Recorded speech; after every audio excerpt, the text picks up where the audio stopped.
নমস্কার বন্ধুরা, পিঙ্কিস ক্রিয়েশন ব্লগে সবাইকে স্বাগত জানাচ্ছি। তো এখন বেজে গেছে সকাল 7টা। তো অন্য কিছু কাজগুলো গুছিয়ে এসে তারপর রান্নাঘরে এসে গেছি।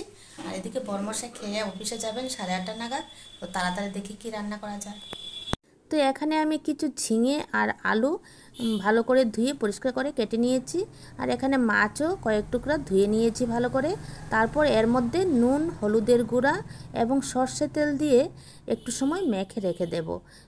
যে কোনো মাছে সর্ষে তেল দিয়ে মাখলে কড়াইতে লাগার সম্ভাবনা থাকে না। তাই আমি সব মাছেই সর্ষে তেল দিয়ে নুন হলুদ দিয়ে মেখে রাখি।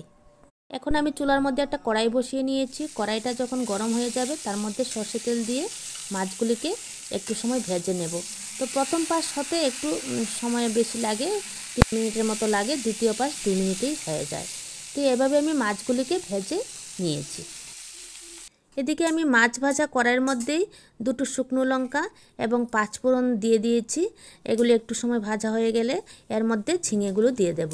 তো অল্প একটু তরকারি রান্না করব, যখন আলাদা আলাদা করে ভাজার দরকার নেই। তো একসঙ্গে ফোড়ন দিয়ে রান্না করে ফেলছি। তো ঝিঙেটা এর মধ্যে ভাজা ভাজা হয়ে যাবে। এর মধ্যে আমি দিয়ে দিচ্ছি হলুদের গুঁড়া আর নুন। তো এগুলো দিয়ে ভালো করে নেড়ে চেড়ে একটু সময় রান্না করে নেব এবং একটু সময় ভেজে নেব। ঝিঙে থেকে তো এমনিতে জল বের হয়, তাই ঢেকে দেওয়ার দরকার নেই। একটু সময় এইভাবে মিডিয়াম স্টিমে রেখে ঝিঙেগুলোকে ভেজে নেব।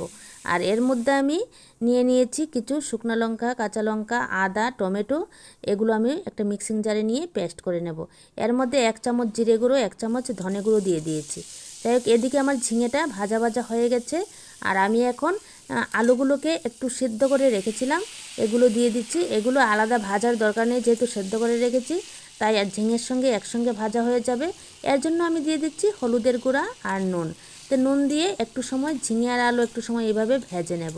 তরকারি বেশি হলে আলাদা আলাদা ভাজতে হয়। আমি যেহেতু কম তরকারি রানবো, তাই একসঙ্গে সব ভাজা একসঙ্গে ফোড়ন দিয়ে দিয়েছি। আর এদিকে আমার পেস্টটাও হয়ে গেছে রেডি। খুব ভালো করে মিহি করে পেস্ট করে নিয়েছি।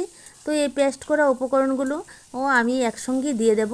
এই যে মাঝখানে একটু জায়গা খালি করে নিয়েছি, ওই পেস্টগুলো থেকে আমি অর্ধেকটা দিয়ে দেব, সবটা পেস্ট দেব না।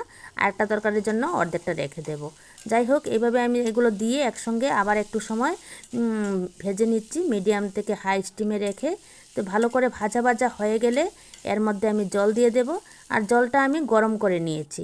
গরম করে রাখা জলটাই ভালো হয়। আর তার আগে আমি মাছগুলো দিয়ে দিয়েছি। তো মাছগুলো দেওয়ার পর এই গরম জলটা এখন আমি দিয়ে দিচ্ছি। গরম জলটা দিলে তরকারির ঝোলটা খেতে ভালো হয়। আমি সবসময় তাই গরম জল দিই। একটু হালকা পাতলা মাছ ঝোল রান্না করব বলে তো এই জলটা আমি পরিমাণ মতো দিয়েছি। তোমরা তোমাদের পরিমাণ মতো আন্দাজ বুঝে জল দেবে। তো এদিকে জল দেওয়ার পর আমি এর মধ্যে স্বাদ মতো নুনও দিয়ে দেব।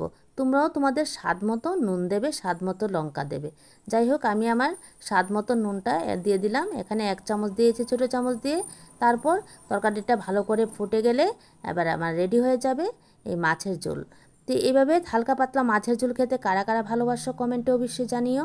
তো এইভাবে খুব তাড়াতাড়ি রান্না করে ফেললাম মাছের ঝোলটা।